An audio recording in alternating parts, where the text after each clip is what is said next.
ಇವತ್ತು ಏನು ಕಲ್ಯಾಣ ಕರ್ನಾಟಕದ ಹೆಬ್ಬಾಗಿಲಾಗಿರುವಂತಹ ಕಲಬುರಗಿ ಜಿಲ್ಲೆಯ ಚಿತ್ತಾಪುರ ಮತಕ್ಷೇತ್ರದ ಶಹಾಬಾದ್ ತಾಲೂಕಿನ ವ್ಯಾಪ್ತಿಯಲ್ಲಿ ಬರುವಂತಹ ಏನು ಮುತ್ತುಗಾ ಗ್ರಾಮ, ಆ ಗ್ರಾಮದಲ್ಲಿ ಇವತ್ತು ವಿಶ್ವಣ ಅಂಬಿಗರ ಚೌಡಯ್ಯನವರ ಮೂರ್ತಿಯನ್ನ ಭಗ್ನಗೊಳಿಸುವ ಕೆಲಸ, ಕೆಲವು ಕುತಂತ್ರ, ಕೆಲವು ಕಿಡಿಗೇಡಿಗಳು ಇವತ್ತು ರಾತ್ರಿ ಹೋಗಿ ಅಲ್ಲಿ ಆ ಮೂರ್ತಿಯನ್ನ ಭಗ್ನಗೊಳಿಸಿದ್ದಾರೆ. ಇವತ್ತು ಇಂಥವ್ರಿಗೆ ನಾವು ಚಾಲೆಂಜ್ ಮಾಡ್ತೀವಿ, ನಿಮ್ಮಲ್ಲಿ ಏನಾದರೂ ಆ ಒಂದು ತಾಕತ್ತು ದಮ್ ಇತ್ತಂದ್ರ ಇವತ್ತು ಕೋಲಿ ಸಮಾಜಕ್ಕೆ ಎದುರು ಹಾಕಬೇಕು ಅನ್ನುವಂತ ನಿಮ್ಮ ಮನಸ್ಸಿದ್ರೆ ಇವತ್ತು ನೇರವಾಗಿ ಎದುರು ಬಂದು ಇವತ್ತು ನೀವು ಏನಾದರೂ ತೋರಿಸಬೇಕಾಗಿತ್ತಂದ್ರೆ ನಮ್ಮ ಎದುರು ಬಂದು ತೋರಿಸಿ ಅಂತ ನಾವು ಚಾಲೆಂಜ್ ಮಾಡ್ತಾ ಇದ್ದೀವಿ.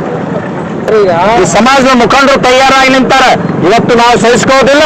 ಇವತ್ತು ಈ ಒಂದು ಅನ್ಯಾಯವನ್ನ ಸರಿಪಡಿಸಿ ಆ ಆರೋಪಿಗಳನ್ನ ಕೂಡಲೇ ಬಂಧಿಸಿ ಇವತ್ತು ನಮಗೆ ನ್ಯಾಯ ಕೊಡಬೇಕಂತ SP ಕಚೇರಿ ಮುಂದೆ ಪ್ರತಿಭಟನೆ ಮಾಡಿ SP ಅವರಿಗೆ ಮನವಿ ಕೊಟ್ಟಿದ್ದೀವಿ. ಆ ಒಂದು ಆರೋಪಿಗಳನ್ನ ಬಂಧಿಸುವಲ್ಲಿ ವಿಳಂಬ ಆದರೆ ಇವತ್ತು ಕಲಬುರಗಿ ಬಂದ್ ಮಾಡುವಂತ ಕರೆ ಕೊಡ್ತೀವಂತ ನಾವು ಈ ಸಂದರ್ಭದಲ್ಲಿ ಅವರಿಗೆ ಎಚ್ಚರಿಕೆಯನ್ನ ಕೊಟ್ಟಿದ್ದೇವೆ.